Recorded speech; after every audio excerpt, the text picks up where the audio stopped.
Fixed income category की एक परेशानी तो है डेफिनेटली, जिसमें जो अर्न करते हैं हम उसमें टैक्सेस लगने ही वाले हैं। तो उसमें कैसे बचाएं? डेब्ट म्यूचुअल फंड एक कैटेगरी है जिसमें हम लोग इन्वेस्ट कर सकते हैं। You can save money and defer taxes. अब ये कैसे कर सकते हैं?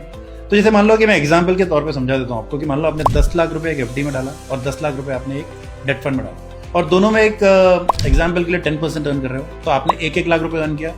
तो अब एफडी में आपको 30% वालों को देना पड़ेगा 30,000 रुपए, 20% वालों को देना पड़ेगा 20,000 रुपए और 10% वालों को 10,000 रुपए। उसमें आपको टैक्स लग जाएगा। आपने पैसे नहीं निकाले तो भी।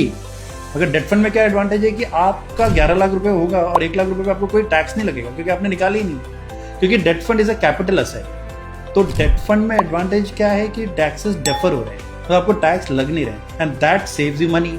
कि 1 लाख रुपए मैं आज दूं कि 1 साल बाद दूं, तो आप 1 साल बाद दोगे तो पैसे बचाओगे। And that's how you can actually save money and indirectly save on taxes by investing in debt funds. Thank you so much.